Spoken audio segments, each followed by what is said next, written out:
ಸ್ನೇಹಿತರೆ ನಮಸ್ಕಾರ, welcome to Study Partner YouTube channel. ನಿನ್ನೆ ದಿವಸ ನಾವು ಇಂಡಿಯನ್ ಜಿಯೋಗ್ರಫಿ ಥ್ರೂ ಮ್ಯಾಪ್ಸ್ ಈ ಸರಣಿಯಲ್ಲಿ ಭಾರತದ ನದಿಗಳ ಬಗ್ಗೆ ಅಧ್ಯಯನ ಮಾಡಿದ್ವಿ. ನಿನ್ನೆ ಏನು ಮಾಡೆವು, ಗಂಗಾ ಮತ್ತು ಬ್ರಹ್ಮಪುತ್ರ ನದಿಗಳ ಬಗ್ಗೆ ವಿವರವಾಗಿ ಅಧ್ಯಯನ ಮಾಡೆವು. ಇವತ್ತೇನು ಮಾಡೋಣ, ಪರ್ಯಾಯ ಪ್ರಸ್ಥಭೂಮಿಯಲ್ಲಿಯ ಭಾರತದ ಇತರ ನದಿಗಳನ್ನು ಅಧ್ಯಯನ ಮಾಡುವ ಪ್ರಯತ್ನವನ್ನು ಮಾಡೋಣ. ಸೊ ಮೊದಲನೇ ಪ್ರಶ್ನೆ ಯಾವ ರೀತಿಯಾಗಿ ಅದ, ಗೋದಾವರಿ ನದಿಯ ಉಪನದಿಗಳ ಕುರಿತು ಈ ಕೆಳಗಿನ ಯಾವ ಹೇಳಿಕೆ ಅಥವಾ ಹೇಳಿಕೆಗಳನ್ನು ಪರಿಗಣಿಸಿ ಅಂದಾನ. ಓಕೆ, ಮೊದಲನೇ ಹೇಳಿಕೆ ಅದ, ಪ್ರಾಣಹಿತ ನದಿಯು ಗೋದಾವರಿಯ ಅತಿ ದೊಡ್ಡ ಉಪನದಿಯಾಗಿದೆ. ಓಕೆ, ನೆಕ್ಸ್ಟ್, ಪ್ರಾಣಹಿತ ನದಿಯು ಪೇನ್ಗಂಗಾ, ವಾರ್ಧಾ ಮತ್ತು ವೈನಗಂಗಾ ನದಿಗಳ ಸಂಗಮದಿಂದ ಸೃಷ್ಟಿಯಾಗಿದೆ ಅಂತ ಕೇಳ್ಯಾನ. ನೆಕ್ಸ್ಟ್, ಮಾಂಜಿರಾ ನದಿಯು ಗೋದಾವರಿಯ ಉತ್ತರ ದಡದ ಉಪನದಿಯಾಗಿದೆ.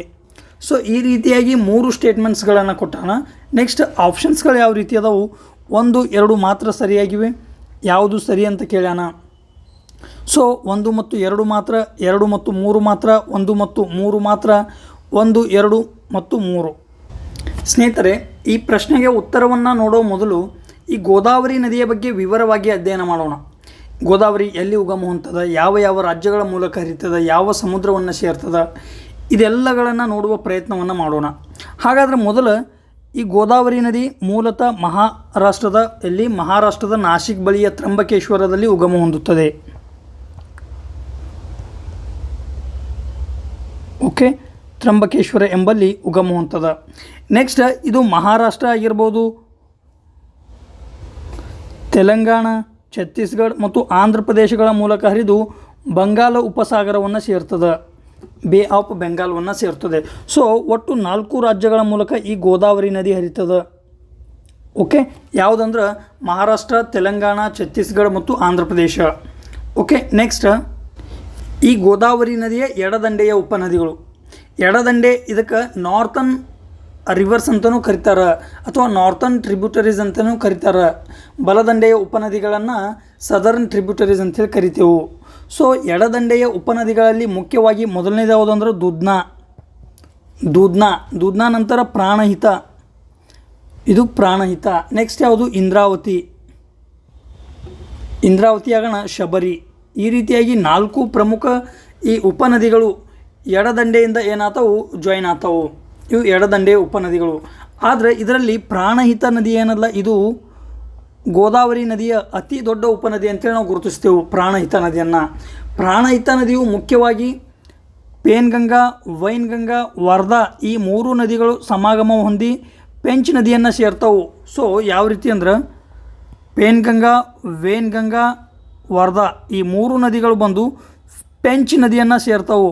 ಪೆಂಚ್ ನದಿ ಮತ್ತು ಈ 3 ನದಿಗಳು ಕೊನೆಗೆ ಪ್ರಾಣಹಿತ ನದಿ ಅಂಥೇಳಿ ಕರೆಸಿಕೊಂಡು ಪ್ರಾಣಹಿತ ನದಿಯಾಗಿ ಮುಂದೇನಾಗ್ತಾವು, ಗೋದಾವರಿ ನದಿಯನ್ನು ಜಾಯಿನ್ ಆಗ್ತಾವು.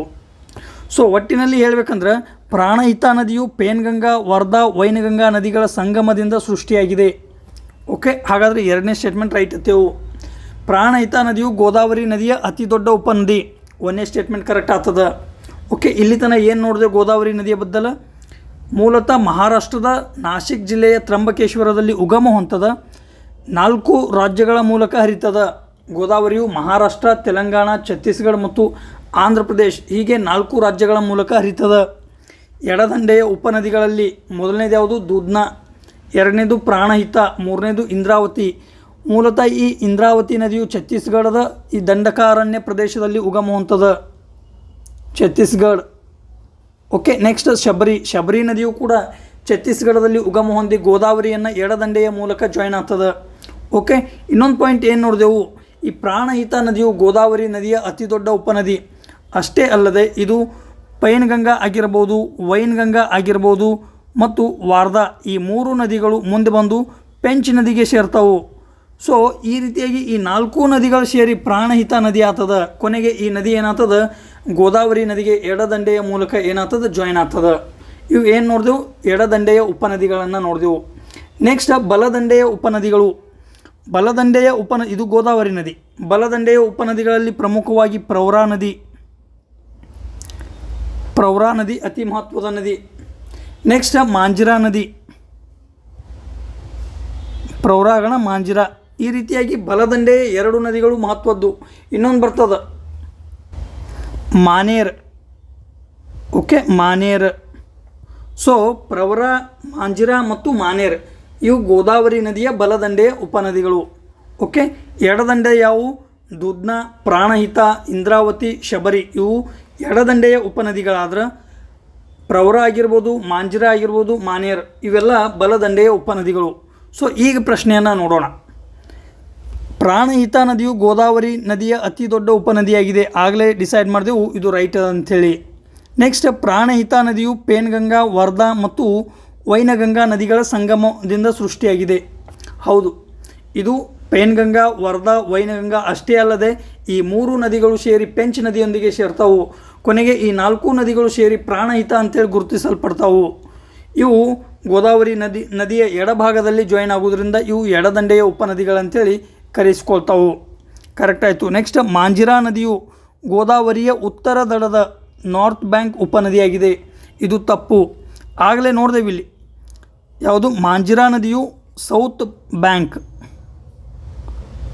ಬ್ಯಾಂಕ್ ಅಥವಾ ಬಲದಂಡೆಯ ಉಪನದಿಗಳದಾವು. ಹಾಗಾಗಿ ಇದೇನಾಗ್ತದ? 3ನೇ ಸ್ಟೇಟ್ಮೆಂಟ್ ತಪ್ಪಾಗ್ತದ. ಕೇವಲ 1 ಮತ್ತು 2 ಎರಡೇ ಸರಿ ಅನ್ನೋದು ಆನ್ಸರ್ ಆಗ್ತದ. ಸೊ ನೆಕ್ಸ್ಟ್ ಕ್ವಶನ್ಗೆ ಹೋಗೋದಾದ್ರೆ ನೆಕ್ಸ್ಟ್ ಕ್ವಶನ್ 2ನೇ ಪ್ರಶ್ನೆ ಹೀಗದ: ಕೃಷ್ಣಾ ನದಿಯ ಉಪನದಿಗಳನ್ನು ಅವುಗಳ ದಡದ ಆಧಾರದ ಮೇಲೆ ವರ್ಗೀಕರಿಸಲಾಗಿದೆ. ಈ ಕೆಳಗಿನವುಗಳಲ್ಲಿ ಯಾವುವು ಎಡದಂಡೆಯ ಉಪನದಿಗಳಾಗಿವೆ?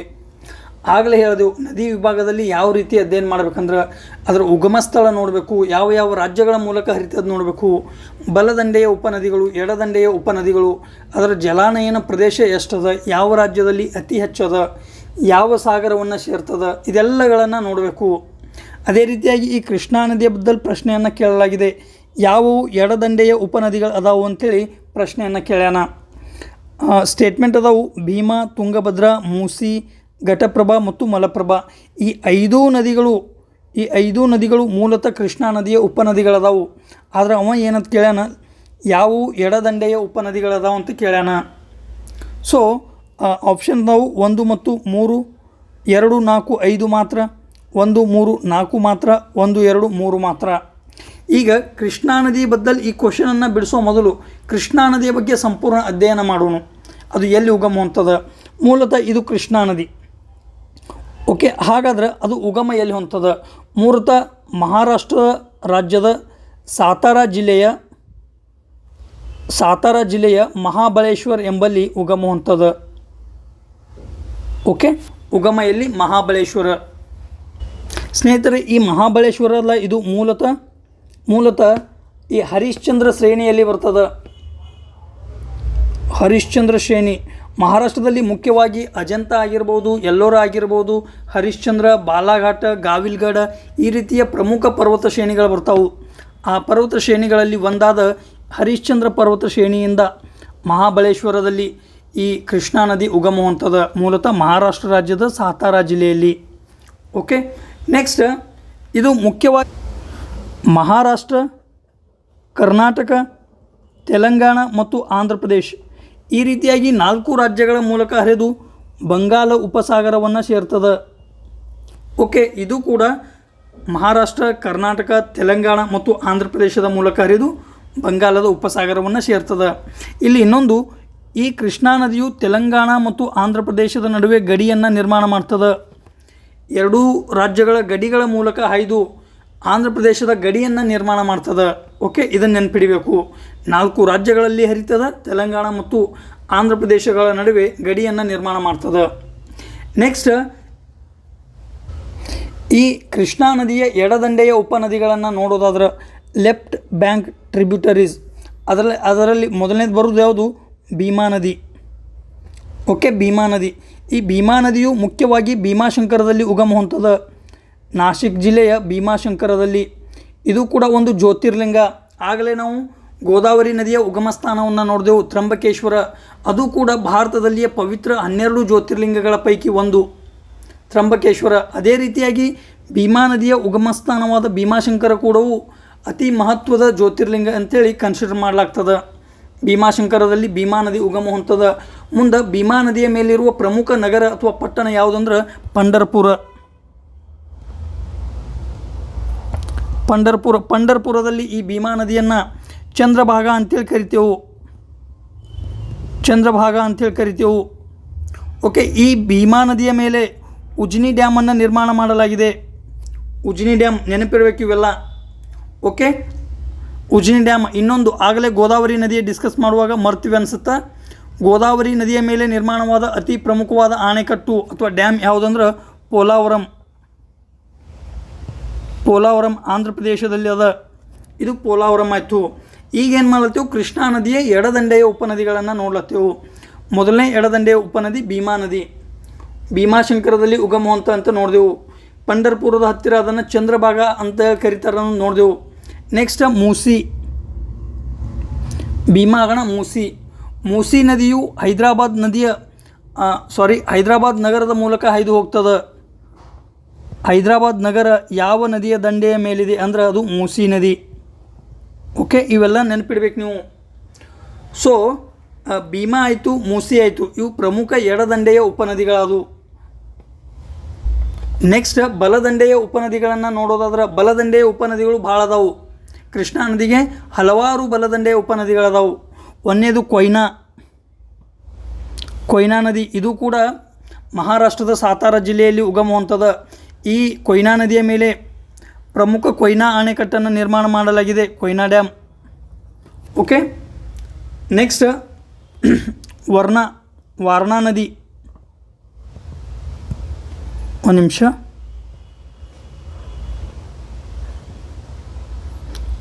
ಸೊ ಮೊದಲನೇ ನದಿ ಯಾವುದು? Koyna. Next Warna. Next Dudhganga. Next Ghataprabha.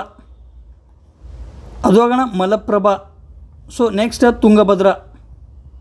ಈ ರೀತಿಯಾಗಿ ಕೊಯ್ನಾ ಆಗಿರ್ಬೋದು, ವಾರ್ನಾ ಆಗಿರ್ಬೋದು, ದೂದಗಂಗಾ, ಘಟಪ್ರಭಾ, ಮಲಪ್ರಭಾ, ತುಂಗಭದ್ರಾ ಇವು ಕೃಷ್ಣಾ ನದಿಯ ಪ್ರಮುಖ ಬಲದಂಡೆಯ ಉಪನದಿಗಳು. ಸೌತ್ ಬ್ಯಾಂಕ್ ಟ್ರಿಬ್ಯೂಟರೀಸ್ ಅಂತೇಳಿ ಕರಿತೇವೆ. Okay, south bank tributaries of Krishna. So Koyna, Warna, Dudhganga, Ghataprabha, Malaprabha, Tungabhadra ಇವು ಕೃಷ್ಣಾ ನದಿಯ ಬಲದಂಡೆಯ ಉಪನದಿಗಳು. ಕರ್ನಾಟಕದಲ್ಲಿ ಈ GMT ಅನ್ನೋ ಶಬ್ದವನ್ನು ನೆನಪಿಡ್ರಿ ನೀವು. GMT, ಘಟಪ್ರಭಾ, ಮಲಪ್ರಭಾ, ತುಂಗಭದ್ರಾ ಇವು ಕೃಷ್ಣಾ ನದಿಯ ಬಲದಂಡೆಯ ಉಪನದಿಗಳು. ಓಕೆ, ಹಾಗಾದರೆ ಈಗ ಪ್ರಶ್ನೆ ಕಡೆ ಬರೋಣ. ಪ್ರಶ್ನೆಯನ್ನು ಬಿಡಿಸೋ ಪ್ರಯತ್ನವನ್ನು ಮಾಡೋಣ. ಕೃಷ್ಣಾ ನದಿಯ ಎಡದಂಡೆಯ ಉಪನದಿ ಅಂತ ಕೇಳ್ಯಾನ. ಸೊ ಭೀಮಾ ಎಡದಂಡೆಯ ಉಪನದಿ ಆಯಿತು. ತುಂಗಭದ್ರಾ ಬಲದಂಡೆಯ ಉಪನದಿ ಅದ. ಸೊ ಎಲ್ಲೆಲ್ಲಿ ಅದ ಹೋಯ್ತು, ಎರಡು ಅದ ಹೋಯ್ತು. ಸೊ 1, 3, 1, 3, 4 ಏನದ ಘಟಪ್ರಭಾ. ಇದು ಕೂಡ ಏನು ಬಲದಂಡೆಯ ಉಪನದಿ ಅದ. ಸೊ 1, 3 ಮಾತ್ರ ಸರಿಯಾದ ಉತ್ತರ.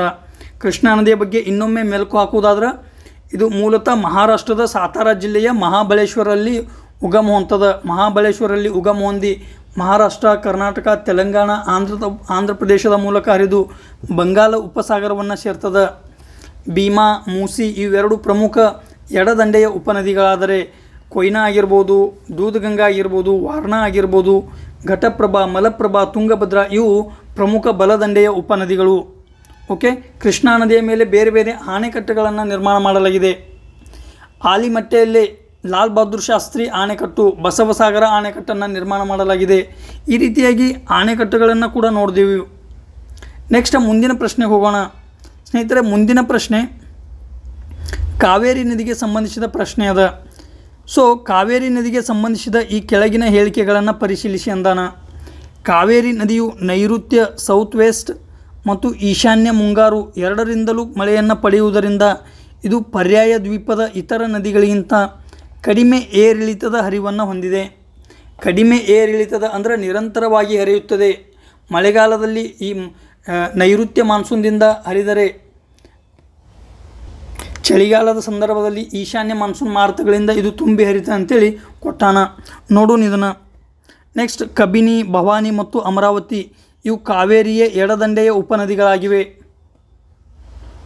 ನೆಕ್ಸ್ಟ್ ಪ್ರಸಿದ್ಧ ಶಿವನ ಸಮುದ್ರಂ ಜಲಪಾತನ್ನು ಕಾವೇರಿ ನದಿ ನಿರ್ಮಿಸುತ್ತದೆ ಅಂಥೇಳಿ 3 ಸ್ಟೇಟ್ಮೆಂಟ್ ಕೊಟ್ಟಾನ. ಆಪ್ಷನ್ಸ್ ಯಾವ ರೀತಿ ಅದಾವು? ಸರಿಯಾಗಿದ್ದನ್ನು ಆರಿಸಿ ಅಂದಾನ. 1, 2 ಮಾತ್ರ, 2 ಮತ್ತು 3 ಮಾತ್ರ, 1 ಮತ್ತು 3 ಮಾತ್ರ, 1, 2 ಮತ್ತು 3. ಸ್ನೇಹಿತರೆ, ಈ ಪ್ರಶ್ನೆಯನ್ನು ನೋಡೋಕ್ಕಿಂತ ಮೊದಲು ಕಾವೇರಿ ನದಿಯ ಬಗ್ಗೆ ವಿವರವಾಗಿ ಅಧ್ಯಯನ ಮಾಡೋಣ. ಕಾವೇರಿ ನದಿಯ ಮೂಲ, ಕಾವೇರಿ ನದಿ ಎಲ್ಲಿ ಉಗಮ ಅಂತಂದ್ರೆ ಕರ್ನಾಟಕದ ಕೊಡಗಿನ ಬ್ರಹ್ಮಗಿರಿ ಪರ್ವತ ಶ್ರೇಣಿಯ ತಲಕಾವೇರಿಯಲ್ಲಿ ಉಗಮ ಹೊಂದದ. ಎಲ್ಲಿ? ಬ್ರಹ್ಮಗಿರಿ ಬೆಟ್ಟದ ತಲಕಾವೇರಿ ಎಂಬಲ್ಲಿ ಈ ಕಾವೇರಿ ನದಿ ಉಗಮ ಹೊಂದದ. ಸ್ನೇಹಿತರಲ್ಲಿ ನೀವು ಗಮನ ಇಡಬೇಕು, ಯಾವ ರೀತಿ ಉತ್ತರ ಭಾರತದ ನದಿಗಳಿಗೆ ಮೂಲ ಹಿಮಾಲಯ ಪರ್ವತ ಶ್ರೇಣಿ ಆದರೆ ದಕ್ಷಿಣ ಭಾರತದಲ್ಲಿ ಹುಟ್ಟುವ ಹಲವಾರು ನದಿಗಳಿಗೆ ಮೂಲ ಯಾವುದಂದ್ರೆ ಪಶ್ಚಿಮ ಘಟ್ಟ, ವೆಸ್ಟರ್ನ್ ಘಾಟ್ಸ್ ಮೂಲಕ ಉಗಮ ಹೊಂದವು. ಅವುಗಳಲ್ಲಿ ಪ್ರಮುಖವಾಗಿ ಗೋದಾವರಿಯನ್ನು ನೋಡಿದೆವು, ಕೃಷ್ಣವನ್ನು ನೋಡಿದೆವು, ಇದು ಕಾವೇರಿ. ಇದು ಕೂಡ ಈ ಪಶ್ಚಿಮ ಘಟ್ಟದ ಒಂದು ಭಾಗವಾದ ಬ್ರಹ್ಮಗಿರಿ ಬೆಟ್ಟದ ತಲಕಾವೇರಿಯಲ್ಲಿ ಉಗಮ ಹೊಂದದ. ಇದು ಮುಖ್ಯವಾಗಿ ಕರ್ನಾಟಕ ಮತ್ತು ತಮಿಳುನಾಡು ರಾಜ್ಯಗಳ ಮೂಲಕ ಹರಿದು ಬಂಗಾಳ ಉಪಸಾಗರವನ್ನು ಸೇರ್ತದೆ. ಸೊ ಕಾವೇರಿ ನದಿ ಮುಖ್ಯವಾಗಿ ಕರ್ನಾಟಕ ಮತ್ತು ತಮಿಳುನಾಡು ಮೂಲಕ ಹರಿತದ. ಆದರೆ ಜಲಾನಯನ ಪ್ರದೇಶ ಅಂತೇಳಿ ಕೇಳಿದ್ರೆ ಇದರ ಜಲಾನಯನ ಪ್ರದೇಶ ಕೇರಳ ಮತ್ತು ಪುದುಚೇರಿಗೂ ಸಂಬಂಧ ಅದ. ಸೊ ಪುದುಚೇರಿ ಮತ್ತು ಕೇರಳ ಈ ಕಾವೇರಿ ನದಿಯ ಜಲಾನಯನ ಪ್ರದೇಶಗಳಲ್ಲಿ ಬರ್ತಾವು. ಅತಿ ಹೆಚ್ಚು ಜಲಾನಯನ ಪ್ರದೇಶ ಹೊಂದಿದ ರಾಜ್ಯ ಯಾವುದಂದ್ರೆ ತಮಿಳುನಾಡು. ಸುಮಾರು 50%ಕ್ಕೂ ಅಧಿಕ, ಸುಮಾರು 55% ತನಕ ಕಾವೇರಿ ನದಿಯ ಜಲಾನಯನ ಪ್ರದೇಶವನ್ನು ತಮಿಳುನಾಡು ಹೊಂದದ. ನೆಕ್ಸ್ಟ್ ಕರ್ನಾಟಕ 40-45%. ಓಕೆ, ಸೊ ಈ ಕಾವೇರಿ ನದಿಯ ಜಲಾನಯನ ಪ್ರದೇಶದಲ್ಲಿ ಅತಿ ಹೆಚ್ಚು ಜಲಾನಯನ ಪ್ರದೇಶ ತಮಿಳುನಾಡು ಹೊಂದ್ಯದ, ನೆಕ್ಸ್ಟ್ ಕರ್ನಾಟಕ ಹೊಂದ್ಯದ.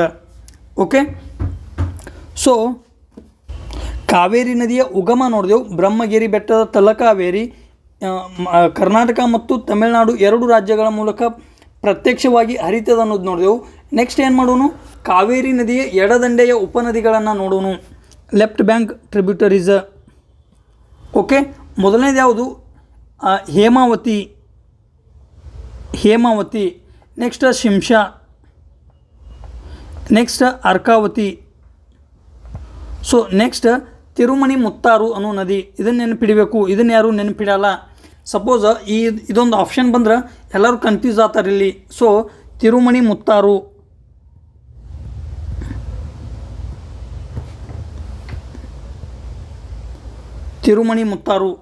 ಒಟ್ಟಿನಲ್ಲಿ ಯಾವ ರೀತಿಯಾಗಿ ನೆನಪಿಡಬೇಕಂದ್ರೆ H sat.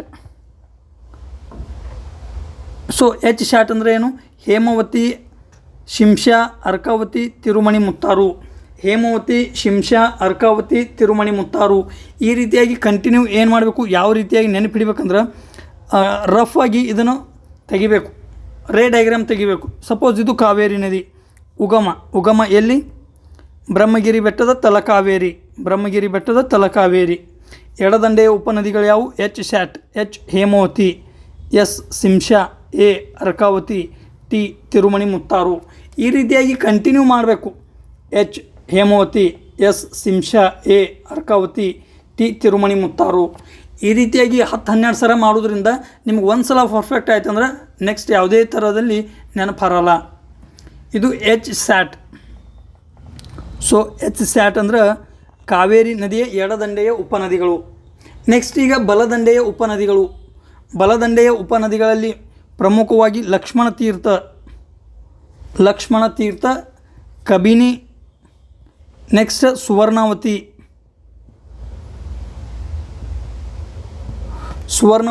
Bhavani, Noyyal, Amaravathi. So ಎರಡು ಗ್ರೂಪ್ ಮಾಡೋಣ. ಈ ಬಲದಂಡೆಯ ಉಪನದಿ ಅಥವಾ ಸೌದರ್ನ್ ಬ್ಯಾಂಕ್ ಟ್ರಿಬ್ಯೂಟರೀಸ್ಗಳನ್ನು ನೋಡುವಾಗ ಎರಡು ಗ್ರೂಪ್ ಮಾಡೋಣ. ಒಂದನೇದು LKS ಮತ್ತು ಎರಡನೇದು BNA. ಓಕೆ, ಇವು ಎಲ್ಲವೂ ಬಲದಂಡೆಯ ಉಪನದಿಗಳು. ಅಂದರೆ ಲಕ್ಷ್ಮಣ ತೀರ್ಥ, ಕಬಿನಿ, ಸುವರ್ಣವತಿ, ಭವಾನಿ, ನೋಯಲ್, ಅಮರಾವತಿ. ಇನ್ನೊಮ್ಮೆ ಹೇಳೋದಾದ್ರೆ LKS ಮತ್ತು BNA. ಲಕ್ಷ್ಮಣ ತೀರ್ಥ, ಕಬಿನಿ, ಸುವರ್ಣವತಿ, ಭವಾನಿ, ನೋಯಲ್, ಅಮರಾವತಿ ಇವೆಲ್ಲ ಬಲದಂಡೆಯ ಉಪನದಿಗಳು. ಅದೇ ರೀತಿಯಾಗಿ ಎಡದಂಡೆಯ ಉಪನದಿಗಳನ್ನು ಇನ್ನೊಮ್ಮೆ ನೋಡೋದಾದರೆ ಎಚ್ ಸ್ಯಾಟ್, ಹೇಮಾವತಿ, ಶಿಂಷಾ, ಅರ್ಕಾವತಿ, ತಿರುಮಣಿ ಮುತ್ತಾರು ಇವೆಲ್ಲ ಕಾವೇರಿ ನದಿಯ ಉಪನದಿಗಳು. ಎಷ್ಟು ನೋಡಿದೆವು? 10 ಕಾವೇರಿ ನದಿಯ ಉಪನದಿಗಳನ್ನು ನೋಡೆವು. ಇವುಗಳ ಹೊರತು ಯಾವುದೇ ಬರೋದಿಲ್ಲ. ಓಕೆ, ಇದನ್ನು ನೋಡಬೇಕು. ಸೊ ಈಗ ಈ ಪ್ರಶ್ನೆಯನ್ನು ಬಿಡಿಸೋದಾದ್ರೆ ಕಾವೇರಿ ನದಿ ಒಂದೇ ಸ್ಟೇಟ್ಮೆಂಟ್ ಏನು ಹೇಳ್ತಾನೆ, ಕಾವೇರಿ ನದಿಯು ನೈಋತ್ಯ ಮತ್ತು ಈಶಾನ್ಯ ಎರಡೂ ಮುಂಗಾರುಗಳಿಂದಲೂ ಮಳೆಯನ್ನು ಪಡೆಯುವುದರಿಂದ ಪರ್ಯಾಯ ದ್ವೀಪದ ಇತರ ನದಿಗಳಿಗಿಂತ ಕಡಿಮೆ ಏರಿಳಿತದ ಹರಿವನ್ನು ಹೊಂದಿದೆ. ನಾವು ಹಿಮಾಲಯದ ನದಿಗಳನ್ನು ನೋಡುವಾಗ ಹಿಮಾಲಯದ ನದಿಗಳು ವರ್ಷ ಪೂರ್ತಿಯಾಗಿ ಹರಿಯುತ್ತವೆ, ಇದರಿಂದ ನೌಕಾಯಾನಕ್ಕೆ ಯೋಗ್ಯವಾಗಿವೆ ಅಂಥೇಳಿ ನೋಡಿದೆವು. ಅದೇ ರೀತಿಯಾಗಿ ಕಾವೇರಿ ನದಿಯು ವರ್ಷ ಪೂರ್ತಿಯಾಗಿ ಹರಿತದೆ.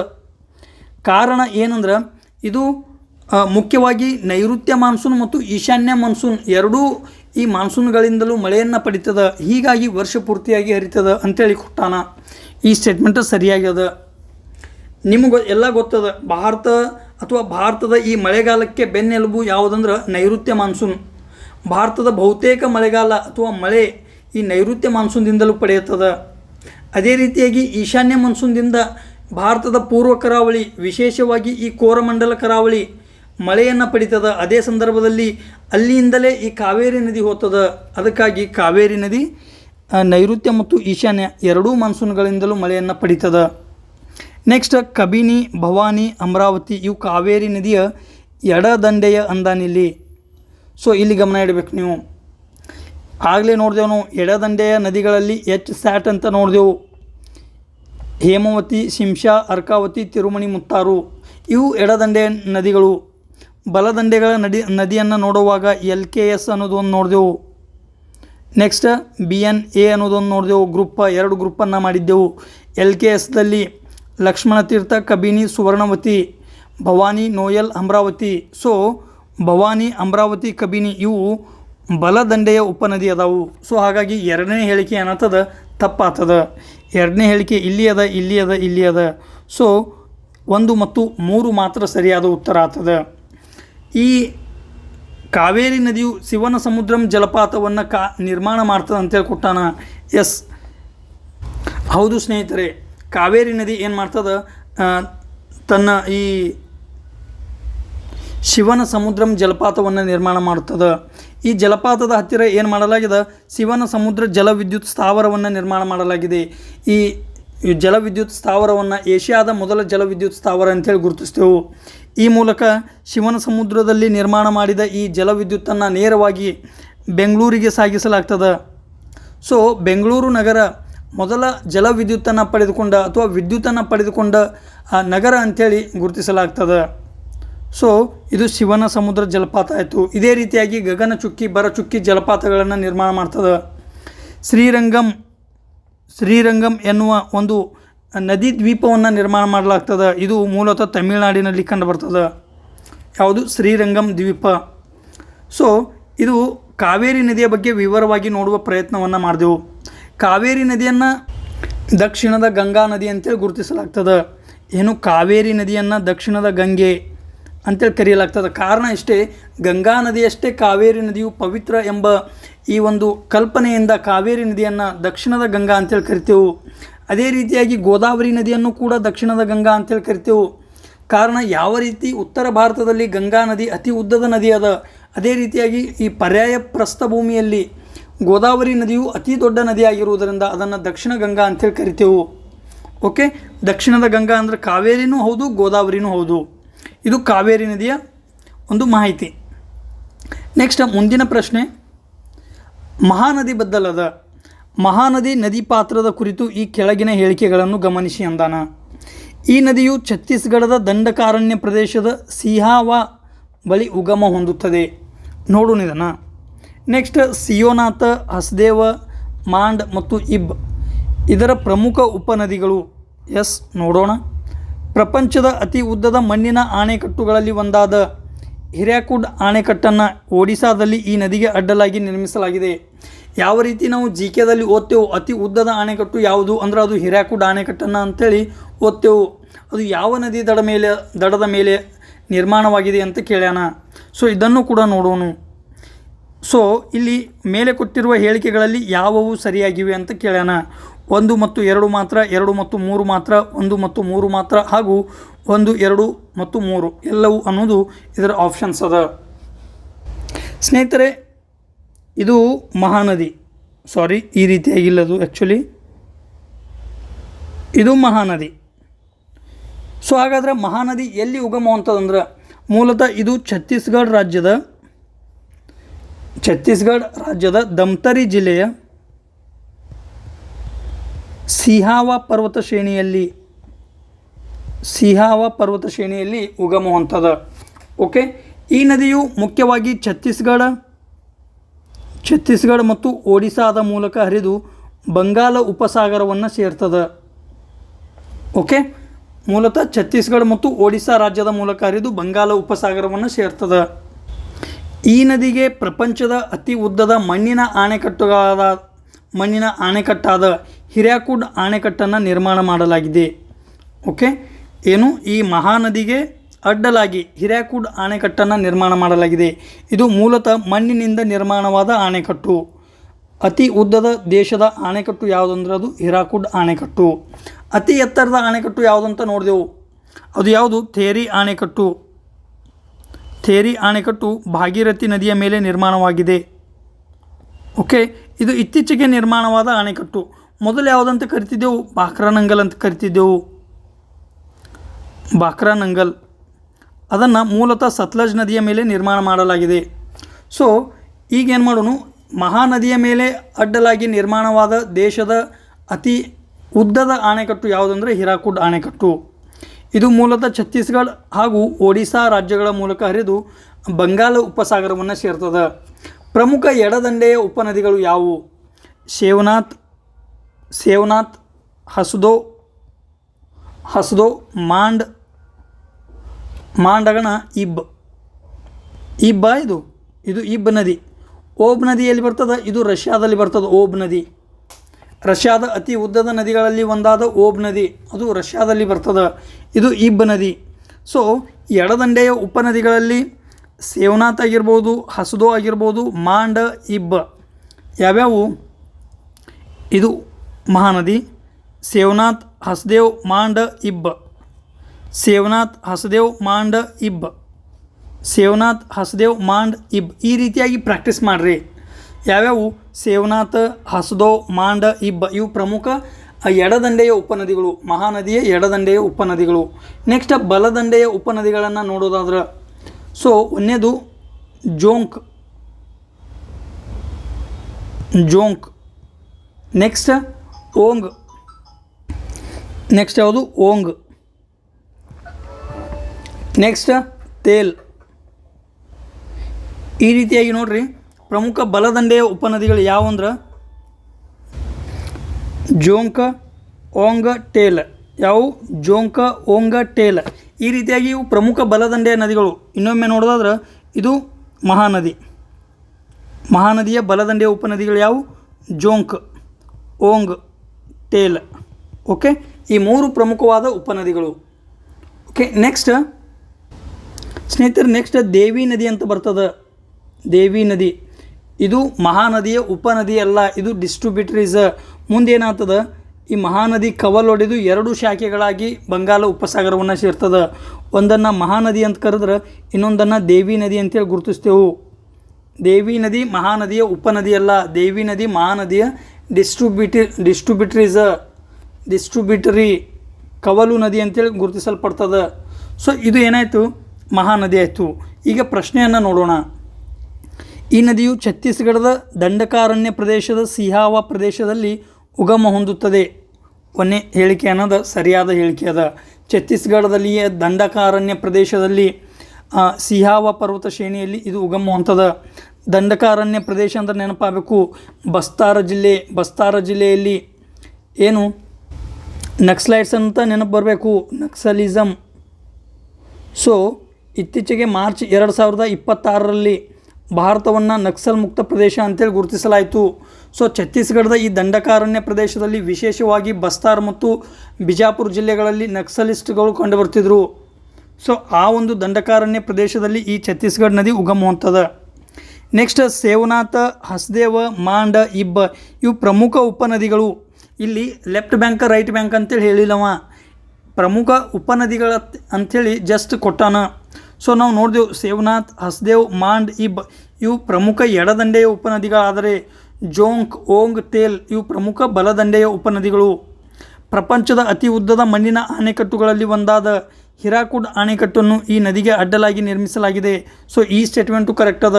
ಹಾಗಾಗಿ ಮೂರೂ ಹೇಳಿಕೆಗಳು ಸರಿ ಅದಾವು ಅನ್ನೋದು ಡಿ ಆಪ್ಷನ್ ಏನಾಗ್ತದ ರೈಟ್ ಆಗ್ತದ. ಸೊ ಇದು ಏನಾಯಿತು ಮಹಾನದಿ ಆಯಿತು. ಇಲ್ಲಿಯವರೆಗೆ ನಾವು ಗೋದಾವರಿ ನೋಡಿದೆವು, ಕೃಷ್ಣ ನೋಡಿದೆವು, ಕಾವೇರಿ ನೋಡಿದೆವು, ಈಗ ಮಹಾನದಿಯನ್ನು ನೋಡಿದೆವು. ನೆಕ್ಸ್ಟ್ ಈ ಕ್ವಶನ್ ಹೆಂಗದ ನೋಡ್ರಿ, ಭಾರತದ ಪೂರ್ವಕ್ಕೆ ಹರಿಯುವ ಪ್ರಮುಖ ನದಿಗಳನ್ನು ಉತ್ತರದಿಂದ ದಕ್ಷಿಣಕ್ಕೆ ಸರಿಯಾದ ಕ್ರಮದಲ್ಲಿ ಜೋಡಿಸಿ. ಈ ಥರದ ಪ್ರಶ್ನೆಗಳು ಇತ್ತೀಚೆಗೆ ಬರ್ತಾವು. ಇಲ್ಲಿ ಏನು ಕೇಳೋಣ, ಇದು ದಕ್ಷಿಣ ಭಾರತವಾದರೆ ದಕ್ಷಿಣ ಭಾರತದಲ್ಲಿ ಪ್ರಮುಖವಾಗಿ ಪಶ್ಚಿಮ ಘಟ್ಟದಲ್ಲಿ ಉಗಮ ಹೊಂದಿ ಪೂರ್ವ ಘಟ್ಟಗಳವರೆಗೆ ಅಥವಾ ಪೂರ್ವ ಕರಾವಳಿಯನ್ನು ಕ್ರಾಸ್ ಆಗಿ ಬೇ ಆಫ್ ಬೆಂಗಾಲ್ಗೆ ಬರುವುದು ಸಾಮಾನ್ಯ. ನದಿಗಳು ಬಹುತೇಕವಾಗಿ ಇದೇ ಡೈರೆಕ್ಷನ್ಗೆ ಯಾಕೆ ಹರಿತಾವೆ ಅಂದ್ರೆ, ಭಾರತ ಪೂರ್ವ ಅಥವಾ ಆಗ್ನೇಯ ಕಡೆಗೆ ಇಳಿಜಾರನ್ನು ಹೊಂದಿದೆ. ಏನು ಇದು ಸ್ಟೇಟ್ಮೆಂಟ್ ಮತ್ತು ಕನ್ಕ್ಲೂಷನ್ ಫಾರ್ಮ್ದಲ್ಲಿ ಈ ಪ್ರಶ್ನೆಯನ್ನು ಕೇಳಬಹುದು. ಭಾರತದಲ್ಲಿ ಬಹುತೇಕವಾಗಿ ನದಿಗಳು ಪಶ್ಚಿಮ ಘಟ್ಟದಲ್ಲಿ ಉಗಮ ಹೊಂದಿದರೂ ಕೂಡ ಪೂರ್ವದ ಕಡೆ ಅಥವಾ ಆಗ್ನೇಯದ ಕಡೆಗೆ ಯಾಕೆ ಹರಿತಾವು ಅಂದ್ರೆ, ಮುಖ್ಯವಾಗಿ ಪೂರ್ವ ಅಥವಾ ಆಗ್ನೇಯ ಕಡೆಗೆ ಭಾರತ ಇಳಿಜಾರನ್ನು ಹೊಂದಿದೆ. ಆ ಒಂದು ಕಾರಣಕ್ಕಾಗಿ ಈ ಕಡೆ ಹರಿತಾವು. ಅವುಗಳಲ್ಲಿ ಗೋದಾವರಿ, ಮಹಾನದಿ, ಕೃಷ್ಣ, ಕಾವೇರಿ ಎಲ್ಲ ನದಿಗಳು ಇವಕ್ಕೆ ಉದಾಹರಣೆಗಳೇ. ಸೊ ಈ ಪ್ರಶ್ನೆ ಏನಂತ ಕೇಳೋಣ, ಪೂರ್ವಕ್ಕೆ ಹರಿಯುವ ನದಿಗಳಲ್ಲಿ ಉತ್ತರದಿಂದ ದಕ್ಷಿಣಕ್ಕೆ ಕ್ರಮವಾಗಿ ಜೋಡಿಸಿ ಅಂದಾನ. ಪೆನ್ನಾರ್ ನದಿ, ಮಹಾನದಿ, ಕಾವೇರಿ, ಗೋದಾವರಿ. ನಮಗೆಲ್ಲರಿಗೂ ಗೊತ್ತದ ಕಾವೇರಿ ನದಿ ಎಲ್ಲಿ ಉಗಮ ಹೊಂತದ, ಯಾವ ರಾಜ್ಯಗಳ ಮೂಲಕ ಹರಿತದಂತೂ ನೋಡೆವು. ಸೊ ಕರ್ನಾಟಕ ಮತ್ತು ತಮಿಳುನಾಡುಗಳ ಮೂಲಕ ಹರಿತದ ಅಂದರೆ ಇದು ದಕ್ಷಿಣಕ್ಕೆ ಬರ್ತದೆ.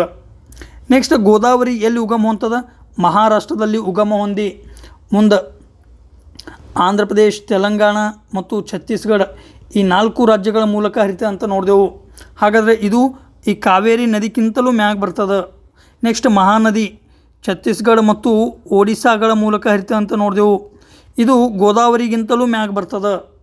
ಪೆನ್ನಾರ್ ನದಿ. ಸೊ ನೆಕ್ಸ್ಟ್ ಪೆನ್ನಾರ್ ನದಿ ಮೂಲತಃ ಈ ನಂದಿ ಬೆಟ್ಟದಲ್ಲಿ ಉಗಮ ಹೊಂತದ. ನಂದಿ ಬೆಟ್ಟನ ಏನೇನು ನೆನಪು ಬರಬೇಕು, ಟಿಪ್ಪು ಸುಲ್ತಾನನ ಚಳಿಗಾಲದ ಅರಮನೆ, ಬೇಸಿಗೆಯ ಅರಮನೆ. ಟಿಪ್ಪು ಸುಲ್ತಾನನ ಬೇಸಿಗೆಯ ಅರಮನೆ ಎಲ್ಲಿ ಬರ್ತದೆ, ಇದು ಚಿಕ್ಕಬಳ್ಳಾಪುರದಲ್ಲಿ ಬರ್ತದೆ. ಓಕೆ. ಸೊ ಪೆನ್ನಾರ್ ನದಿ ಕರ್ನಾಟಕದ ನಂದಿ ಬೆಟ್ಟದಲ್ಲಿ ಉಗಮ ಹೊಂದಿ ಉತ್ತರಾಭಿಮುಖವಾಗಿ ಹರಿದು ಇದು ಬಂಗಾಳ ಉಪಸಾಗರವನ್ನು ಸೇರ್ತದೆ. ಹಾಗಾದರೆ ಮೊದಲು ಯಾವುದು ಬತ್ತು, ಮಹಾನದಿ ಬರಬೇಕು. ಛತ್ತೀಸ್ಗಢ, ಒಡಿಸ್ಸಾ ಅಂದರೆ ಮಹಾನದಿ ಬರಬೇಕು. ಸೊ 2 ಎಲ್ಲೆಲ್ಲದ, ಇಲ್ಲದ. ಇವೆರಡು ತಪ್ಪಾತವು, ಗೋದಾವರಿ ಇಲ್ಲ. ನೆಕ್ಸ್ಟ್ 2 ಆಗ 4 ಬರಬೇಕು. ಮಹಾನದಿ ನೆಕ್ಸ್ಟ್ ಗೋದಾವರಿ ಆಗೋಣ ಪೆನ್ನಾರ್, ಅದು ಆಗೋಣ ಕಾವೇರಿ. ಈ ರೀತಿಯಾಗಿ ಬರಬೇಕು. ಸೊ ಆಪ್ಷನ್ 1 ಏನದ ರೈಟ್ ಆನ್ಸರ್ ಆಗ್ತದೆ. Option 1 right answer. ಇಲ್ಲಿ ಇವುಗಳನ್ನು ಅಷ್ಟೇ ನೋಡೋದಲ್ಲ, ಮುಖ್ಯವಾಗಿ ಇತರ ನದಿಗಳನ್ನು ಇದೇ ರೀತಿಯಾಗಿ ಕ್ರಮವಾಗಿ ಜೋಡಿಸೋದಾದ್ರೆ ಮೊದಲನೇದು ದಾಮೋದರ ನದಿ ಮೂಲತಃ ಈ ಛೋಟಾ ನಾಗ್ಪುರ್ ಪ್ರಸ್ಥಭೂಮಿಯಲ್ಲಿ ಉಗಮ ಹೊಂದಿ ಪಶ್ಚಿಮ ಬಂಗಾಳದ ಮೂಲಕ ಹರಿದು ಈ ಬೇ ಆಫ್ ಬೆಂಗಾಲ್ ಅಥವಾ ಬಂಗಾಳ ಉಪಸಾಗರವನ್ನು ಸೇರ್ತದೆ. ದಾಮೋದರ ನದಿಯನ್ನು ಪಶ್ಚಿಮ ಬಂಗಾಳದ ಕಣ್ಣೀರಿನ ನದಿ ಅಂತೇಳಿ ಗುರುತಿಸ್ತೇವೆ. ಇದು ದಾಮೋದರ ನದಿ ಆಯಿತು. ನೆಕ್ಸ್ಟ್ ಸುವರ್ಣರೇಖಾ ನದಿ ಈ ದಾಮೋದರ ನದಿಯ ದಕ್ಷಿಣ ಭಾಗದಲ್ಲಿ ಹರಿತದೆ ಇದು. ನೆಕ್ಸ್ಟ್ ನಾಗಾವಳಿಯನ್ನು ಮೂಲತಃ ಇದು ಎದಕ್ಕೆ ಫೇಮಸ್ ಅಂದರೆ ಪೂರ್ವಘಟ್ಟದಲ್ಲಿ ಉಗಮ ಹೊಂದುವ ಪ್ರಮುಖ ನದಿ ನಾಗಾವಳಿ ನದಿ, ಇದು ಆಗೋಣ. ನೆಕ್ಸ್ಟ್ ಮಹಾನದಿ. ಸೊ ದಾಮೋದರ, ಸುವರ್ಣರೇಖಾ, ನಾಗಾವಳಿ, ನೆಕ್ಸ್ಟ್ ಮಹಾನದಿ ಆಗೋಣ ಗೋದಾವರಿ ನದಿ ಬದ್ದಲ್ ವಿವರವಾಗಿ ನೋಡಿದೆವು. ಈಗ ಗೋದಾವರಿ ನದಿ ಆಗೋಣ ಕೃಷ್ಣ ಮತ್ತು ಗೋದಾವರಿ ನದಿ ದಕ್ಷಿಣ ಭಾರತದ ಪ್ರಮುಖ ನದಿಗಳು. ಅತಿ ಹೆಚ್ಚು ಜಲಾನಯನ ಪ್ರದೇಶಗಳನ್ನು ಒಳಗೊಂಡಿವೆ. ತಲಾ ಸುಮಾರು 4 ರಾಜ್ಯಗಳ ಮೂಲಕ ಹರಿದು ಈ ಭಾಗದಲ್ಲಿ ಕೃಷಿಗೆ ಅತಿ ಉತ್ತಮವಾದ ಭೂಮಿಯನ್ನು ನಿರ್ಮಾಣ ಮಾಡಿದ ಕೀರ್ತಿ ಈ ಗೋದಾವರಿ ಮತ್ತು ಕೃಷ್ಣಾ ನದಿ ಹೋಗ್ತದೆ. ಇಲ್ಲಿ ಏನು ಮಾಡ್ತಾವು, ನದಿ ಮುಖಜ ಪ್ರದೇಶಗಳನ್ನು ನಿರ್ಮಾಣ ಮಾಡ್ತಾವು. ಸಾಮಾನ್ಯವಾಗಿ ಈ ಪಶ್ಚಿಮಕ್ಕೆ ಹರಿಯುವ ನದಿಗಳು ಅಳಿವೆಗಳನ್ನು ನಿರ್ಮಾಣ ಮಾಡಿದರೆ ಪೂರ್ವಕ್ಕೆ ಹರಿಯುವ ನದಿಗಳು ಮುಖಜ ಭೂಮಿಗಳನ್ನು ನಿರ್ಮಾಣ ಮಾಡ್ತಾವು. ಇದೇನಾಯಿತು, ಗೋದಾವರಿ, ಕೃಷ್ಣ ಆಯಿತು. ನೆಕ್ಸ್ಟ್ ಪೆನ್ನಾರ್ ಆಗೋಣ ಕಾವೇರಿ ಆಗೋಣ ವೈಗೈ ನದಿ ಮೂಲತಃ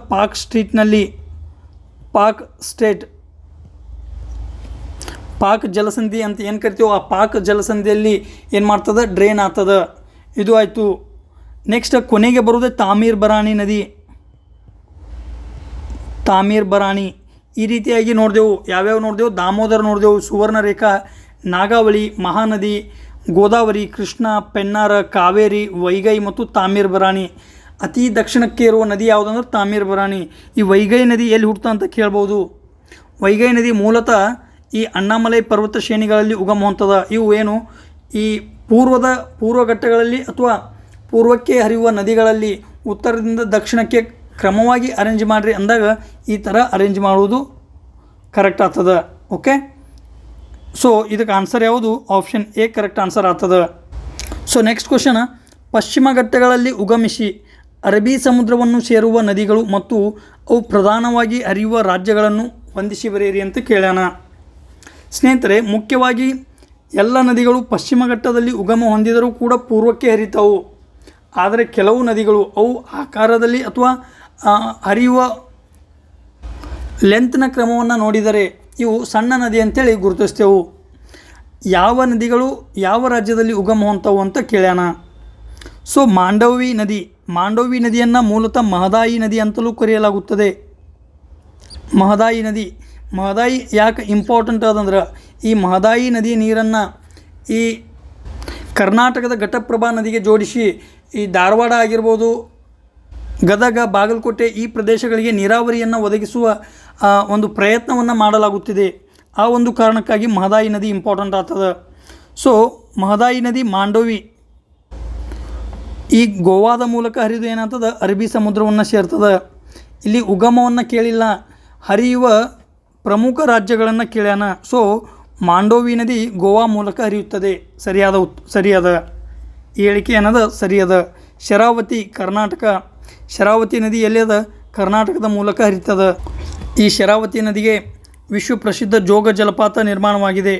ಜೋಗ ಜಲಪಾತ. ಸೊ ಇದು ಎಲ್ಲಿ? ಕರ್ನಾಟಕದ ಮೂಲಕ ಹರಿತದೆ. ಇದು ಕೂಡ ಕರ್ನಾಟಕದ ಪಶ್ಚಿಮಕ್ಕೆ ಹರಿಯುವ ಪ್ರಮುಖ ನದಿಗಳಲ್ಲಿ ಒಂದು ಅಂಥೇಳಿ ಗುರುತಿಸ್ತೇವೆ. ನೆಕ್ಸ್ಟ್ ಪೇರಿಯಾರ್ ನದಿ ಕೇರಳದ ಮೂಲಕ ಹರಿತದೆ. ಓಕೆ, ಇನ್ನೊಂದು ಪೇರಿಯಾರ್ ಸಂದರ್ಭದಲ್ಲಿ ಒಂದು ನೆನಪಿಡಬೇಕು, ಪೇರಿಯಾರ್ ನದಿಗೆ ಮುಳ್ಳಪೆರಿಯಾರ್ ಡ್ಯಾಮನ್ನು ನಿರ್ಮಾಣ ಮಾಡಲಾಗಿದೆ. ಮುಳ್ಳಪೆರಿಯಾರ್ ಇದು ಯಾಕೆ ನ್ಯೂಸ್ದಾಗ ಅಂದ್ರೆ ಇದರ ಒಡೆತನದ ಸಂಪೂರ್ಣ ಜವಾಬ್ದಾರಿಯನ್ನು ತಮಿಳುನಾಡಿಗೆ ನೀಡಲಾಗಿದೆ. ಮೂಲತಃ ಈ ಪೆರಿಯಾರ್ ಡ್ಯಾಮ ಅಥವಾ ಮುಳ್ಳಪೆರಿಯಾರ್ ಡ್ಯಾಮ ಕೇರಳದಲ್ಲಿ ಅದ. ಆದರೆ ಇದರ ಒಡೆತನದ ಸಂಪೂರ್ಣ ಜವಾಬ್ದಾರಿಯನ್ನು ಅಂದಿನ ಬ್ರಿಟಿಷ್ ಸರ್ಕಾರ ತಮಿಳುನಾಡಿಗೆ ನೀಡಲಾಗಿತ್ತು. ಸುಮಾರು 999 ವರ್ಷಗಳ ಲೀಸಿಗೆ ಕೊಡಲಾಗಿದೆ. ಲೀಸಿಗೆ ಕೊಟ್ಟಾರ ತಮಿಳುನಾಡು ಸರ್ಕಾರಕ್ಕೆ. ಸೊ ಹಾಗಾಗಿ ಇದು ನ್ಯೂಸ್ದಲ್ಲಿತ್ತು ಮುಳ್ಳಪೆರಿಯಾರ್ ಡ್ಯಾಮ್. ಇದಕ್ಕೆ ಸಾಕಷ್ಟು ವರ್ಷಗಳೇ ಕಳೆದಿದ್ದರಿಂದ ಈ ಡ್ಯಾಮ್ ಏನದ ಹಳೆಯದಾಗಿದೆ. ಇದರ ಸೇಫ್ಟಿ ಕುರಿತು ಇತ್ತೀಚೆಗೆ ಪ್ರಶ್ನೆಗಳು ಉದ್ಭವ ಆಲತ್ತವು. ಇದರದ ರಿಪೇರಿಂಗ್ ಕೆಲಸ ಮಾಡಲತ್ತಾರ. ಅದಕ್ಕೆ ಈ ಮುಳ್ಳಪೆರಿಯಾರ್ ಡ್ಯಾಮ್ ಏನದ ನ್ಯೂಸ್ದಾಗಿತ್ತು. ಇದರ ಬಗ್ಗೆ ನೋಡುವುದು ಅವಶ್ಯಕ ಅನ್ನಿಸ್ತದೆ. ಮುಳ್ಳಪೆರಿಯಾರ್ ಡ್ಯಾಮ್ ಮೂಲತಃ ಪೆರಿಯಾರ್ ನದಿಯ ಮೇಲೆ ನಿರ್ಮಾಣವಾಗ್ಯದ. ಈ ಡ್ಯಾಮ್ನ ಸಂಪೂರ್ಣ ಒಡೆತನದ ಜವಾಬ್ದಾರಿಯನ್ನು ತಮಿಳುನಾಡಿಗೆ ನೀಡಲಾಗಿದೆ. ಅಂದಿನ ತ್ರಿವ್ಯಾಂಕೂರ್ ಸರ್ಕಾರ ತಮಿಳುನಾಡು ಸರ್ಕಾರಕ್ಕೆ 999 ವರ್ಷಗಳ ಲೀಸ್ಗೆ ನೀಡಲಾಗಿದೆ. ಈ ಅಂಶಗಳನ್ನು ಲಕ್ಷ್ಯದಲ್ಲಿಡಬೇಕು. ನೆಕ್ಸ್ಟ್ ವೈತರಣಾ ನದಿ ಮಹಾರಾಷ್ಟ್ರ. ಇದು ಕೂಡ ಸರಿಯಾದ. ಮೂಲತಃ ಈ ಗಲ್ಫ್ ಆಫ್ ಕಂಬತ್ ಪ್ರದೇಶಗಳಲ್ಲಿ ಈ ವೈತರಣಾ ನದಿ ಏನಾಗ್ತದೆ? ಡ್ರೈನ್ ಆಗ್ತದೆ. ಮಹಾರಾಷ್ಟ್ರದ ಈ ನಾಸಿಕ್ ಆಗಿರ್ಬೋದು, ಜಳಗಾಮ್ ಆಗಿರ್ಬೋದು, ಪಾಲ್ಘರ್ ಮತ್ತು ಠಾಣೆ ಈ ಜಿಲ್ಲೆಗಳ ಮೂಲಕ ಹರಿದು ಗಲ್ಫ್ ಆಫ್ ಕಂಬತ್ನಲ್ಲಿ ಏನು ಮಾಡ್ತದೆ? ಡ್ರೈನ್ ಮಾಡ್ತದೆ. ಇದು ವೈತರಣಾ ನದಿ. ಹಾಗಾಗಿ ಎಲ್ಲ 4 ಹೇಳಿಕೆಗಳು ಏನದಾವು? ಸರಿಯಾಗದಾವು. ಸೊ ಈ ರೀತಿಯಾಗಿ ಪಶ್ಚಿಮಕ್ಕೆ ಹರಿಯುವ ನದಿಗಳನ್ನು ಕ್ರಮವಾರು ನೋಡುವುದು ಅವಶ್ಯಕ.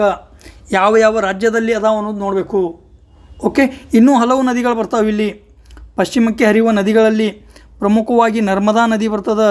ಪಶ್ಚಿಮಕ್ಕೆ ಹರಿಯುವ ಅತಿ ದೊಡ್ಡ ನದಿ ಯಾವುದಂದ್ರೆ ನರ್ಮದಾ ನದಿ ಮೂಲತಃ ಅಮರಕಂಟಕ ಪ್ರಸ್ಥಭೂಮಿಯಲ್ಲಿ ಉಗಮ ಹೊಂದದ. ಒಂದನೇ ವಿಡಿಯೋದಲ್ಲಿ ನೋಡಿದೆವು.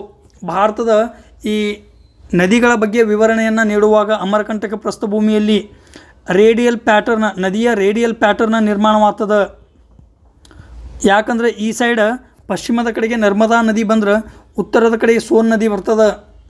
ಓಕೆ, ಇದು ನರ್ಮದಾ ನದಿ ಆಯಿತು. ನೆಕ್ಸ್ಟ್ ನರ್ಮದಾ ನದಿಯ ನಂತರ ತಾಪಿ ನದಿ. ಇದನ್ನು ತಪತಿ ನದಿ ಅಂತೇಳಿ ಕರಿತೀವಿ. ತಪತಿ ನದಿ, ಈ ನದಿಯ ದಂಡೆ ಮೇಲೆ ಪ್ರಸಿದ್ಧ ಸೂರತ್ ನಗರ ನಿರ್ಮಾಣವಾಗಿದೆ. ಸೂರತ್ ನಗರ ಯಾವ ನದಿಯ ದಂಡೆ ಮೇಲೆ ಅದಂದ್ರೆ ಅದು ತಾಪಿ ನದಿ ಅಥವಾ ತಪತಿ ನದಿ. ನೆಕ್ಸ್ಟ್ ಸಾಬರಮತಿ ನದಿ. ಇದು ಕೂಡ ಗಲ್ಫ್ ಆಫ್ ಖಂಬತ್ನಲ್ಲಿ ಏನು ಮಾಡ್ತದೆ, ಡ್ರೈನ್ ಮಾಡ್ತದೆ. ಇದು ಆಯಿತು. ನೆಕ್ಸ್ಟ್ ಮಾಹಿ ನದಿ. ಸ್ನೇಹಿತರೆ, ಭಾರತದಲ್ಲಿ ಈ ಕರ್ಕವೃತ್ತವನ್ನು 2 ಸರಿ ಕ್ರಾಸ್ ಮಾಡುವ ಅಥವಾ ಕರ್ಕವೃತ್ತವನ್ನು 2 ಸರಿ ಛೇದಿಸುವ ಏಕೈಕ ನದಿ ಯಾವುದಂದ್ರೆ ಮಾಹಿ ನದಿ. ಓಕೆ. ಅದೇ ರೀತಿಯಾಗಿ ವಿಶ್ವದಲ್ಲಿ ಸಮಭಾಜಕ ವೃತ್ತವನ್ನು 2 ಸರಿ ಕ್ರಾಸ್ ಮಾಡುವ ನದಿ ಯಾವುದಂತ ಕೇಳ್ಬೋದು, ಅದು ಕಾಂಗೋ ನದಿ. ಓಕೆ, ಅದು ಕಾಂಗೋ ನದಿ. ಈಗ ಏನೇನು ನೆನಪಿಡಬೇಕಂದ್ರೆ ಸಾಬರ್ಮತಿ ನದಿ, ನರ್ಮದಾ ನದಿ, ತಾಪಿ ನದಿ. ತಾಪಿ ಆಗಣ ವೈತರ್ಣ ಮಹಾರಾಷ್ಟ್ರದಲ್ಲಿ ಬರ್ತದೆ. ವೈತರ್ಣ ಆಗಣ ಮಾಂಡೋವಿ, ಶರಾವತಿ, ಪೆರಿಯಾರ್. ಈ ರೀತಿಯಾಗಿ ಉತ್ತರದಿಂದ ದಕ್ಷಿಣದ ನದಿಗಳನ್ನು ನೆನಪಿಡಬೇಕು. ಸೊ ಇನ್ನೊಂದು ಸರಿ ಹೇಳೋದಾದ್ರೆ ನರ್ಮದಾ ನದಿ, ತಾಪಿ ನದಿ, ವೈತರ್ಣ ನದಿ, ಮಹದಾಯಿ ಅಥವಾ ಮಾಂಡೋವಿ ನದಿ, ಶರಾವತಿ, ಪೆರಿಯಾರ್. ಈ ರೀತಿಯಾಗಿ ನದಿಗಳನ್ನು ಉತ್ತರದಿಂದ ದಕ್ಷಿಣಕ್ಕೆ ನೆನಪಿಡಬೇಕು. ಓಕೆ. ನೆಕ್ಸ್ಟ್ ಕ್ವಶನ್ಗೆ ಹೋಗೋಣ. ನೆಕ್ಸ್ಟ್ ಕ್ವಶನ್ ಅದ, ಭಾರತದ ಭೌಗೋಳಿಕ ರಚನೆಯಲ್ಲಿ ರಿಫ್ಟ್ ವ್ಯಾಲಿ ಮೂಲಕ ಹರಿಯುವ ನದಿಗಳಿಗೆ ಸಂಬಂಧಿಸಿದಂತೆ ಕೆಳಗಿನ ಹೇಳಿಕೆಗಳನ್ನು ಪರಿಗಣಿಸಿ. ಮೊದಲನೇ ಹೇಳಿಕೆ ಅದ ನರ್ಮದಾ, ತಾಪಿ ಅಥವಾ ತಪತಿ, ದಾಮೋದರ, ಕೃಷ್ಣ. ಈ ಮೇಲಿನ ಯಾವ ನದಿಗಳು ಬಿರುಕು ಕಣಿವೆಯಲ್ಲಿ ಹರಿಯುತ್ತವೆ? 1 ಮತ್ತು 2 ಮಾತ್ರ, 1, 2, 3 ಮಾತ್ರ, 1, 2 ಮತ್ತು 4 ಮಾತ್ರ, ಮೇಲಿನ ಎಲ್ಲವೂ. ಸ್ನೇಹಿತರೆ, ಮೂಲತಃ ಬಿರುಕು ಕಣಿವೆ ಅಂದರೆ ಏನು? ಇದೊಂದು ಪ್ರದೇಶ ಅದ. ಈ ಪ್ರದೇಶದಲ್ಲಿ ಆಂತರಿಕ ಸ್ತರಭಂಗಗಳ ಕಾರಣದಿಂದಾಗಿ ಏನಾಗ್ತದೆ, ಈ ಭಾಗ ಕೆಳಗೆ ಸರಿತದ. ಈ ಭಾಗ ಏನಾಯಿತು, ಕೆಳಗೆ ಸರಿತು. ಸೊ ಹಾಗಾಗಿ ಈ ಎರಡೂ ಕಡೆಗಳಲ್ಲಿ ಪರ್ವತಗಳು, ಈ ಮಧ್ಯದಿಂದ ಏನಾಗ್ತದೆ, ಮಧ್ಯದಲ್ಲಿ ಆಳ ನಿರ್ಮಾಣ ಆಗ್ತದೆ, ಕಂದಕ ನಿರ್ಮಾಣ ಆಗ್ತದೆ. ಓಕೆ. ಈ ರೀತಿಯಾಗಿ ಕಂದಕ ನಿರ್ಮಾಣ ಆಗ್ತದೆ. ಈ ಕಂದಕಗಳ ಮೂಲಕ ಹರಿಯುವ ನದಿಗಳನ್ನು ರಿಫ್ಟ್ ವ್ಯಾಲಿ ನದಿ ಅಂತೇಳಿ ಕರಿತೇವೆ. ಮೂಲತಃ ಈ ರಿಫ್ಟ್ ವ್ಯಾಲಿ ಎಲ್ಲಿ ಕಂಡು ಬರ್ತದೆ ಅಂದ್ರೆ ಆಫ್ರಿಕಾದ ದಕ್ಷಿಣ ಭಾಗದಲ್ಲಿ ಮತ್ತು ಈ ಹಾರ್ನ್ ಆಫ್ ಆಫ್ರಿಕಾದ ಭಾಗಗಳಲ್ಲಿ ಕಂಡುಬರ್ತದೆ. ಈ ರಿಫ್ಟ್ ವ್ಯಾಲಿಗಳ ಮೂಲಕ ಹಲವಾರು ಸರೋವರಗಳು ನಿರ್ಮಾಣಗೊಂಡಿವೆ. ಹಲವಾರು ಸರೋವರಗಳು, ಟಾಂಗಾನಿಕಾ ಆಗಿರ್ಬೋದು, ಅಲೆಕ್ಸಾಂಡ್ರಾ ಆಗಿರ್ಬೋದು, ಈ ರೀತಿ ಈ ದಕ್ಷಿಣ ಆಫ್ರಿಕಾದ ಭಾಗಗಳಲ್ಲಿ ಹಲವಾರು ಸರೋವರಗಳು ಈ ರಿಫ್ಟ್ ವ್ಯಾಲಿ ಮೂಲಕ ಹರಿತಾವು. ಆದರೆ ನೆನಪಿರಲಿ, ವಿಕ್ಟೋರಿಯಾ ಸರೋವರ ರಿಫ್ಟ್ ವ್ಯಾಲಿಯ ಭಾಗವಲ್ಲ. ಪ್ರಮುಖವಾದ ಪಾಯಿಂಟ್ ಅದು. ವಿಕ್ಟೋರಿಯಾ ಸರೋವರ ಏನು ಫೇಮಸ್ ಸರೋವರ ಅದ ಆಫ್ರಿಕಾದಲ್ಲಿ, ಅದು ರಿಫ್ಟ್ ವ್ಯಾಲಿಯ ಭಾಗವಲ್ಲ, ರಿಫ್ಟ್ ವ್ಯಾಲಿಯ ಮೂಲಕ ನಿರ್ಮಾಣಗೊಂಡಿಲ್ಲ. ಸೊ ಅದೇ ರೀತಿಯಾಗಿ ಭಾರತದಲ್ಲಿ ರಿಫ್ಟ್ ವ್ಯಾಲಿಯ ಮೂಲಕ ಹರಿಯುವ ನದಿಗಳು ಯಾವಂತೇಳಿ ಪ್ರಶ್ನೆಯನ್ನು ಕೇಳಲಾಗಿದೆ. ಸೊ ನರ್ಮದಾ ನದಿ, ತಾಪಿ ನದಿ ಮತ್ತು ದಾಮೋದರ ನದಿಗಳನ್ನು ಭಾರತದಲ್ಲಿ ಹರಿಯುವ ರಿಫ್ಟ್ ವ್ಯಾಲಿ ರಿವರ್ಸ್ ಅಂತೇಳಿ ಕರಿತೇವೆ. ವಿಂಧ್ಯ, ಸಾತ್ಪುರ ಈ ಎರಡೂ ಪರ್ವತಗಳ ನಡುವೆ ಒಂದು ಕಣಿವೆ ನಿರ್ಮಾಣವಾಗ್ತದೆ. ಆ ಕಣಿವೆಯ ಮೂಲಕ ನರ್ಮದಾ ನದಿ ಹರಿತದ. ಸಾತ್ಪುರ ಶ್ರೇಣಿಯ ದಕ್ಷಿಣ ಭಾಗದಲ್ಲಿ ತಾಪಿ ನದಿ ಹರಿತದ. ಈ ಎರಡೂ ನದಿಗಳನ್ನು ಪಶ್ಚಿಮಕ್ಕೆ ಹರಿಯುವ ರಿಫ್ಟ್ ವ್ಯಾಲಿ ರಿವರ್ ಅಂತೇಳಿ ಕರಿತೇವೆ. ಅದೇ ರೀತಿಯಾಗಿ ಛೋಟಾ ನಾಗ್ಪುರ್ ಪ್ರಸ್ಥಭೂಮಿಯಲ್ಲಿ ಉಗಮ ಹೊಂದಿ ಬಂಗಾಳ ಉಪಸಾಗರವನ್ನು ಸೇರುವ ದಾಮೋದರ ನದಿಯನ್ನು ಕೂಡ ರಿಫ್ಟ್ ವ್ಯಾಲಿ ರಿವರ್ ಅಂತೇಳಿ ಕರಿತೇವೆ. ಇದು ಕೂಡ ಕಣಿವೆ ಮೂಲಕ ಹರಿತದ. ಸೊ ಹಾಗಾಗಿ ನರ್ಮದಾ, ತಾಪಿ ಮತ್ತು ದಾಮೋದರ ಇವು ಮೂರು ಕೂಡ ರಿಫ್ಟ್ ವ್ಯಾಲಿ ರಿವರ್ಸ್. ಕೃಷ್ಣಾ ನದಿ ರಿಫ್ಟ್ ವ್ಯಾಲಿ ರಿವರ್ ಅಲ್ಲ. ಹಾಗಾಗಿ ಆಪ್ಷನ್ ಬಿ ಅನ್ನೋದು ಸರಿಯಾದ ಉತ್ತರವಾಗ್ತದೆ. ಸೊ ನೆಕ್ಸ್ಟ್ ಕ್ವಶನ್ಗೆ ಹೋಗೋದಾದ್ರೆ, ನೆಕ್ಸ್ಟ್ ಕ್ವಶನ್, ಗೋದಾವರಿ ನದಿಯ ಉಗಮ ಸ್ಥಾನದಿಂದ ಅದರ ಮುಖಜ ಭೂಮಿಯವರೆಗಿನ ಈ ಕೆಳಗಿನ ಉಪನದಿಗಳು ಮುಖ್ಯ ನದಿಯನ್ನು ಸೇರುವ ಸರಿಯಾದ ಅನುಕ್ರಮವನ್ನು ಗುರುತಿಸಿ. ನಾವು ನೋಡಿದೆವು ಗೋದಾವರಿ ನದಿ ಈ ರೀತಿಯಾಗಿ ಹರಿತದ. ಮೂಲತಃ ಇದು ಮಹಾರಾಷ್ಟ್ರದ ನಾಸಿಕ್ ಜಿಲ್ಲೆಯ ತ್ರಂಬಕೇಶ್ವರದಲ್ಲಿ ಉಗಮ ಹೊಂದುವಾಗ ಪ್ರಮುಖ ಎಡದಂಡೆಯ ಉಪನದಿಗಳನ್ನು ನೋಡಿದೆವು. ಓಕೆ. ಆ ಉಪನದಿಗಳನ್ನು ಕ್ರಮವಾಗಿ ಅರೇಂಜ್ ಮಾಡಿರಿ ಅಂತೇಳಿ ಕೊಟ್ಟಾನ. ಅಂದರೆ ಸ್ಟಾರ್ಟಿಂಗ್ ಹಿಡಿದು ಎಂಡ್ ತನಕ ಕ್ರಮವಾಗಿ ಅರೇಂಜ್ ಮಾಡಿರಿ ಅಂದಾನ. ಓಕೆ ಸ್ನೇಹಿತರೆ, ಮೊದಲು ಯಾವುದು ಬರ್ತಾವೆ ಅಂದ್ರೆ ದುಧ್ನಾ ಮತ್ತು ಪೂರ್ಣ ಬರ್ತಾವೆ. ದುಧ್ನಾ ಅಥವಾ ಪೂರ್ಣ. ಸೊ ಪೂರ್ಣ ನದಿ ಮೊದಲು ಬರ್ತದೆ, ಪೂರ್ಣ ಮೊದಲು. ನೆಕ್ಸ್ಟ್ ಯಾವುದು ಬರ್ತದೆ? ನೆಕ್ಸ್ಟ್ ಪ್ರಾಣಹಿತ. ಆಗಲೇ ನೋಡಿದೆವು ಪ್ರಾಣಹಿತ ನದಿ ಮುಖ್ಯವಾಗಿ 3 ಅಥವಾ 4 ನದಿಗಳಿಂದ ನಿರ್ಮಾಣಗೊಂಡಿದೆ. ಪೇನ್ಗಂಗಾ ಆಗಿರ್ಬೋದು, ವೈನ್ಗಂಗಾ ಆಗಿರ್ಬೋದು, ವಾರ್ಧಾ ನದಿ ಆಗಿರ್ಬೋದು. ಈ 3 ನದಿಗಳು ಮುಂದೆ ಬಂದು ಪೆಂಚ್ ನದಿಯನ್ನು ಸೇರ್ತಾವೆ. ಪೆಂಚ್ ನದಿ ಮತ್ತು ಈ 3 ಪೂರ್ಣ, ವಾರ್ಧಾ ಮತ್ತು ಪೇನ್ಗಂಗಾ ಈ ನದಿಗಳು ಕೂಡಿ 4 ಕೂಡಿ ಏನಾಗ್ತಾವು ಪ್ರಾಣಹಿತ ನದಿ ಆಗ್ತದೆ. ಪ್ರಾಣಹಿತ ಅಂಥೇಳಿ ಗೋದಾವರಿ ನದಿಯನ್ನು ಸೇರ್ತದೆ. ಸೊ ಪ್ರಾಣಹಿತ. ಒಂದೇದು ಯಾವುದಾಯ್ತು? ಪೂರ್ಣಾ ನದಿ, ನೆಕ್ಸ್ಟ್ ಪ್ರಾಣಹಿತ, ಎರಡನೇದು ಪ್ರಾಣಹಿತ ನದಿ. ಅದು ಆಗೋಣ ಇಂದ್ರಾವತಿ ನದಿ. ಮೂಲತಃ ಇದು ಕೂಡ ದಂಡಕಾರಣ್ಯ, ಛತ್ತೀಸ್ಗಢ ರಾಜ್ಯದ ದಂಡಕಾರಣ್ಯ ಪ್ರದೇಶದಲ್ಲಿ ಉಗಮ ಹೊಂದಿ ದಕ್ಷಿಣಾಭಿಮುಖವಾಗಿ ಹರಿದು ಗೋದಾವರಿ ನದಿಯನ್ನು ಎಡದಂಡೆಯ ಮೂಲಕ ಏನಾಗ್ತದೆ ಸೇರ್ತದೆ. ಇಂದ್ರಾವತಿ 3 ನಂಬರ್ ಆಯಿತು. ನೆಕ್ಸ್ಟ್ ಶಬರಿ ನದಿ 4ನೇ ನಂಬರ್ ನದಿ. ಇದು ಕೂಡ ಛತ್ತೀಸ್ಗಢ ರಾಜ್ಯದಲ್ಲಿ ಉಗಮ ಹೊಂತದ. ಸೊ 3 ಫಸ್ಟ್ ಬರಬೇಕು. ಸೊ ಇದು ಆಯಿತು, ಇದು ಆಯಿತು, 3 ಫಸ್ಟ್ ಆಯಿತು. ನೆಕ್ಸ್ಟ್ 3 ಆಗೋಣ 1 ಬರಬೇಕು, 3 ಆಗೋಣ 1. ಸೊ 3124, 3124 ಆಪ್ಷನ್ 2 ಏನಲ್ಲ ರೈಟ್ ಆನ್ಸರ್ ಅದ.